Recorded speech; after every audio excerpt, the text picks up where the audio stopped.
All right, listen up. Have you ever seen a transfer student this insane? Our boy survived a plane crash at 8, spent 10 years as a child mercenary, and now he's been dropped straight from the battlefield into high school. Meanwhile, the very officers who trained him are back at base, genuinely worried about whether our boy can adjust to civilian life.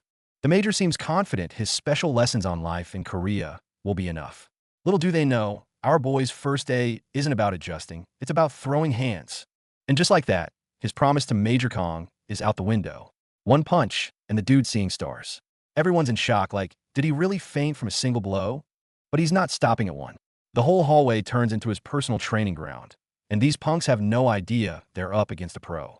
Look at the teacher's face. Absolutely speechless. The students are literally shuddering in fear. The girls are terrified, but you know they're also kinda into it. Our boy is already becoming a campus legend.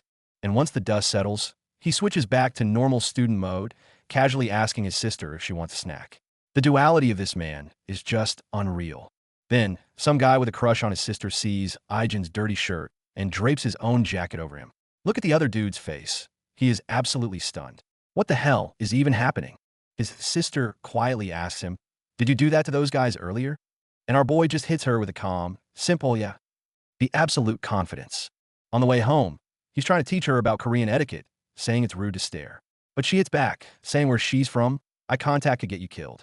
Okay, so these siblings are definitely not your average teens. The second he gets home, the battlefield demon transforms into a domestic god, complete with a strawberry apron. The whiplash is real. Look at Grandpa and Sis, they're just floored. Dinner time is so wholesome. Grandpa reveals he even took cooking classes just for Ijin's return.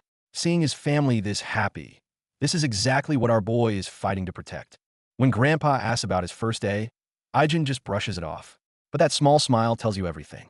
He's genuinely trying to fit in and find peace with his new family.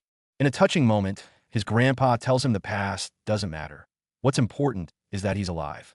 This unconditional love is the anchor our boy desperately needs. But peace is fleeting. The simple rattle of dishes at the dinner table triggers his PTSD, throwing him right back into the trauma of the plane crash. Images of fire and combat flash through his mind.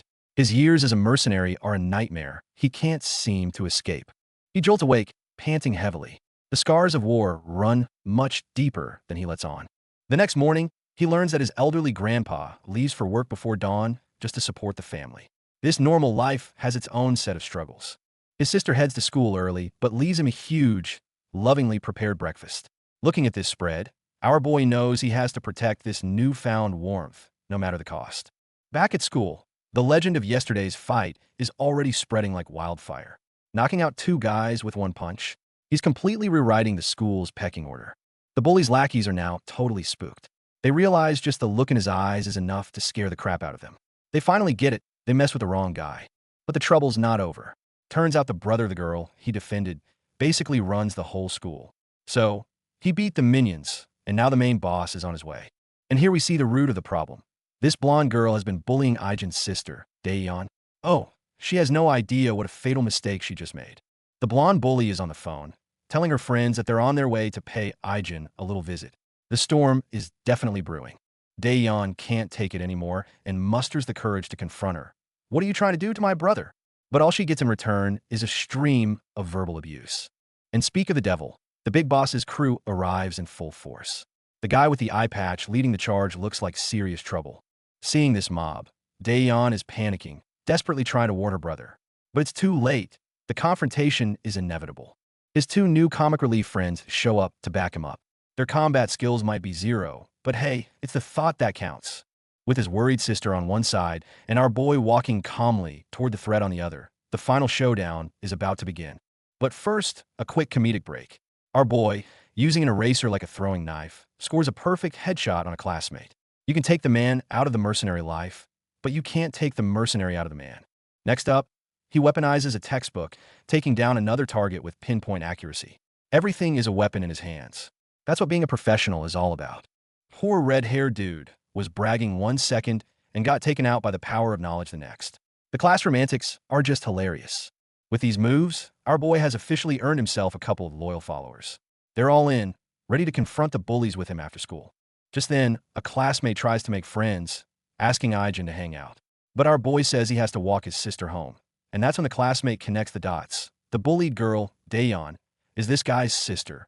The classmate quickly explains the whole bullying situation, revealing that the bully's brother is the infamous school tyrant, Jisoo.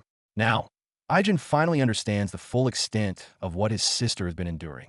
He remembers his grandpa praising Daeyeon for being such a good student who never causes trouble. It hits him hard.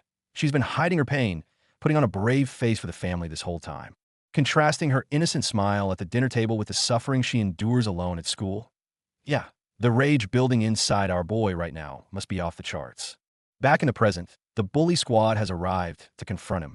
A huge fight is about to go down. The main boss, Jisoo, the orange-haired punk, stares Aijin down with pure arrogance, completely oblivious to the fact he's poking a sleeping dragon. Jisoo even flips him the bird, escalating the provocation.